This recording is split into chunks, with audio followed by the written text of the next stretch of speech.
Magandang araw muli sa inyo mga kapolitika at maraming salamat sa pagtunghay panonood dito sa ating YouTube channel. Kung kayo ay bago pa lang ay huwag kalimutang mag-like at mag-subscribe muna kayo para updated kayo sa issue ng ating bansa at issue ng ating lipunan.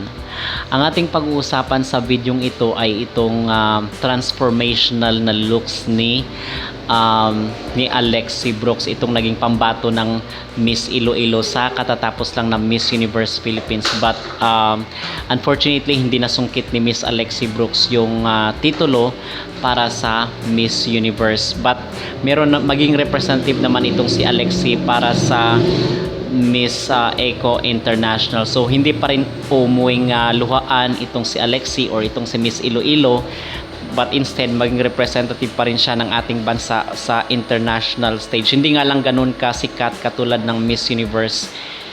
Okay, so ano ang ating masasabi at ang ating opinion dito sa bagong looks ni Miss Alexi? Kasi naalala ko dati itong gumawa na rin tayo ng video dito na kung saan yung mga reason kung bakit natalo itong si Miss Alexi, and one of the reasons is yung kanyang looks na kung saan is medyo masculine, may pagkalalaki. Okay, at maraming ang namimintas sa kanya na parang kargador daw, but ang ating suggestion at ating opinion doon is dapat maging magpahaba ng buhok itong si Miss Alexi Brooks. Pwede naman siyang maging katulad ni Chelsea Manalo na kung saan Black Beauty pero mahaba yung buhok. Bakit? Kasi ito na yung naging standard ngayon ng Miss Universe, at ito ngang doon sa last year na competition is talagang hindi pinalo itong si Miss Michelle Marquez D, kasi ang hinahanap doon is yung talagang feminine daw, and alam naman natin itong si Miss Marquez D yung kanyang background. So dito naman ito yung hinanap din ng Miss Universe ngayon na kung saan is talagang babae yung kanyang image at yung kanyang looks, which is si Chelsea Manalo.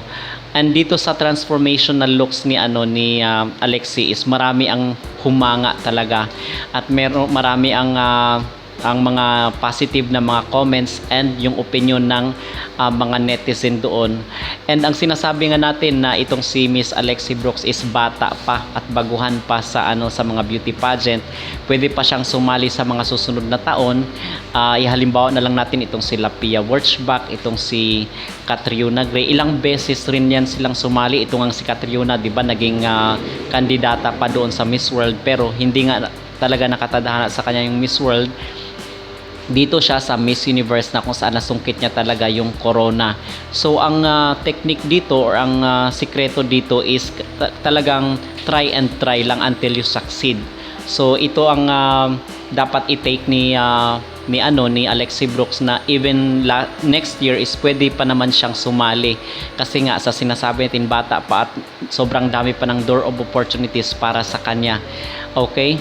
And kasi ito rin yung naging standard dito sa international stage, na kung saan hindi naman pwede na sila yung mag-adjust. Kung for example yung hinahanap la is yung feminine looks, so ang Pilipinas is mag-adjust din dito sa standard ng international pageant. At atin palang itong si Miss Alexi Brooks is hindi naman siya owing luhaan, kasi nga maging representative pa rin siya ng ating bansa dito sa Miss Eco International. Hindi nga lang ganun kasikat, pero maging representative pa rin at international pageant pa rin itong kanyang sasalihan. Okay, and siguro nagbabasa-basa rin ng mga comment itong si Miss Iloilo kung kaya itong nagkaroon siya ng transformation, and siguro meron rin mga nag-advise sa kanya, itong kanyang team na nag-advise sa kanya na kailangan is maging feminine yung kanyang looks, and maging babae rin talaga yung kanyang image, hindi katulad dati na maiksi yung kanyang buhok.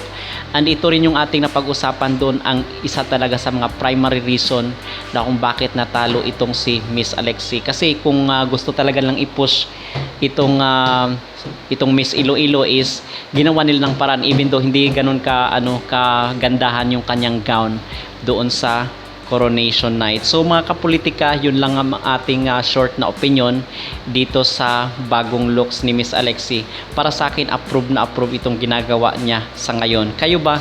Ano ang inyong masabi? Approve ba? Ano ba ang inyong komento? Please comment down below, at huwag kalimutang mag-like at mag-subscribe muna kayo para updated kayo sa issue ng ating bansa at lipunan.